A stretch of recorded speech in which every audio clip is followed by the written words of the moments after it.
O funcionamento do sistema bancário global permanece cheio de mistérios, com mais de 30 mil instituições financeiras espalhadas pelo mundo, acumulando quantidades surpreendentes de ativos. Apenas os 10 maiores bancos controlam aproximadamente mais de 100 bilhões de dólares americanos. Hoje, o setor bancário pode parecer altamente complexo, mas sua origem estava enraizada na busca por simplificar a vida. No século XI, a Itália desempenhava um papel central no comércio europeu. Comerciantes de toda a Europa se reuniam para esse cenário para negociar suas mercadorias. Mas surgia um problema. Havia muitas moedas em circulação. Em cidades como Pisa, os comerciantes se deparavam com a necessidade de lidar com 7 tipos distintos de moedas e, consequentemente, estavam constantemente envolvidos em atividades de câmbio, troca de dinheiro. Esse comércio de troca, frequentemente realizado ao ar livre em bancos improvisados, é a origem da palavra banco, derivada do termo italiano banca. Os desafios das viagens, a circulação de dinheiro falso e a escassez de empréstimos levaram as pessoas a repensar. Surgiu a necessidade de um novo modelo de negócios. Os corretores locais passaram a conceder crédito aos empreendedores, enquanto em Genebra, os comerciantes desenvolveram métodos de pagamento sem a necessidade de dinheiro físico. Redes bancárias se estenderam por toda a Europa, oferecendo crédito até mesmo a instituições religiosas e reis europeus. E hoje? Em resumo, os bancos operam principalmente na gestão de riscos. Essa é uma versão simplificada do seu funcionamento. As pessoas depositam seu dinheiro nos bancos e, em troca, recebem uma pequena quantia de juros. Os bancos pegam esses depósitos e os emprestam a taxas de juros muito mais elevadas.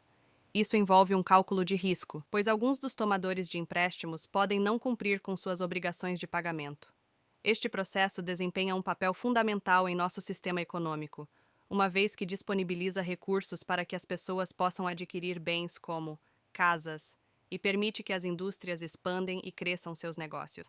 Portanto, os bancos transformam fundos que não estão sendo usados por poupadores em recursos que a sociedade pode usar para diversas finalidades. Além disso, os bancos geram renda por meio de outras atividades, como a captação de depósitos de poupança, a operação de cartões de crédito, a negociação de moedas, a prestação de serviços de custódia e a administração de numerário. O principal desafio enfrentado pelos bancos na atualidade é que muitos deles abandonaram o tradicional papel de fornecedores de produtos financeiros de longo prazo, em troca de buscarem ganhos de curto prazo, que implicam riscos consideravelmente maiores. Durante o auge financeiro, a maioria dos grandes bancos adotou estruturas financeiras complexas e pouco compreensíveis, que se tornaram um hábito arriscado em busca de lucros rápidos, resultando em milhões em bônus para seus executivos e comerciantes. Essa abordagem não era nada menos do que um jogo de azar e teve impactos prejudiciais em economias e sociedades inteiras. Assim como em 2008, quando bancos concederam empréstimos a praticamente qualquer pessoa que desejasse adquirir uma casa, colocando assim a instituição financeira em uma posição de risco extremamente perigosa.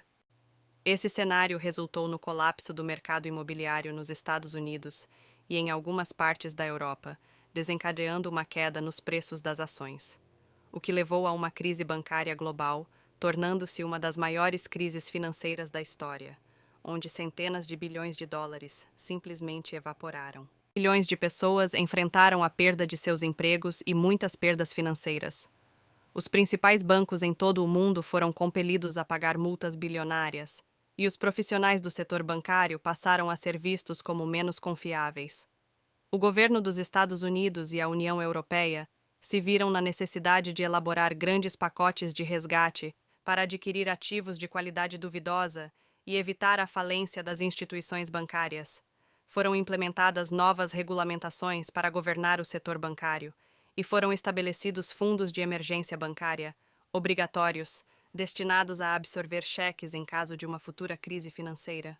No entanto, algumas partes da nova legislação rigorosa foram bloqueadas pelo lobby bancário. Atualmente, outros modelos de financiamento estão rapidamente ganhando aceitação. Um exemplo são os novos bancos de investimento, que cobram uma taxa anual e não recebem comissões com base em vendas, o que cria um incentivo para atuar no melhor interesse de seus clientes. Outra alternativa são as cooperativas de crédito, iniciativas colaborativas estabelecidas no século XIX e surgiram como alternativas aos agiotas. Em resumo, essas instituições oferecem serviços financeiros semelhantes aos bancos tradicionais, mas colocam um foco maior no benefício compartilhado do que na maximização dos lucros. O objetivo autoproclamado é auxiliar os seus membros na criação de oportunidades, tais como iniciar pequenos negócios, expandir atividades agrícolas ou construir casas familiares, enquanto simultaneamente investem nas comunidades. Estas cooperativas de crédito são geridas pelos seus próprios membros, que também elegem democraticamente os membros do conselho de administração. Em todo o mundo, os sistemas de cooperativas de crédito variam amplamente, abrangendo desde grupos com um número reduzido de membros até organizações com ativos na casa dos bilhões de dólares e centenas de milhares de membros. O foco nos benefícios dos interesses dos seus membros tem um impacto de risco significativo que as cooperativas de crédito estão dispostas a assumir, o que ajuda a explicar por que essas instituições, embora tenham sido afetadas em certa medida, saíram da última crise financeira em melhor estado do que os bancos tradicionais. Além disso, não podemos esquecer o fenômeno recente do crowdfunding. Além de viabilizar projetos incríveis, surgiram plataformas que permitem às pessoas obter empréstimos de grandes grupos de pequenos investidores, eliminando a necessidade de um banco como intermediário. O financiador experimenta a satisfação de fazer parte de algo maior e pode investir em ideias nas quais acredita. Ao mesmo tempo, essa abordagem distribui o risco de forma tão ampla que, caso o projeto não tenha sucesso, os prejuízos são limitados. Por último, mas não menos importante, temos os microcréditos. São empréstimos de pequeno valor, geralmente concedidos em países em desenvolvimento, que auxiliam as pessoas a sair da pobreza. Esses empréstimos proporcionam oportunidades para aqueles que antes não tinham acesso ao dinheiro necessário para iniciar um negócio, muitas vezes porque era considerado insignificante. Atualmente, a concessão de microcréditos se transformou em um negócio multibilionário. No entanto, é fundamental compreender que o papel dos bancos em fornecer recursos para pessoas e empresas permanece crucial para a nossa sociedade e precisa ser mantido. A questão de quem irá desempenhar esse papel e como o fará no futuro é uma decisão que cabe a todos nós tomar.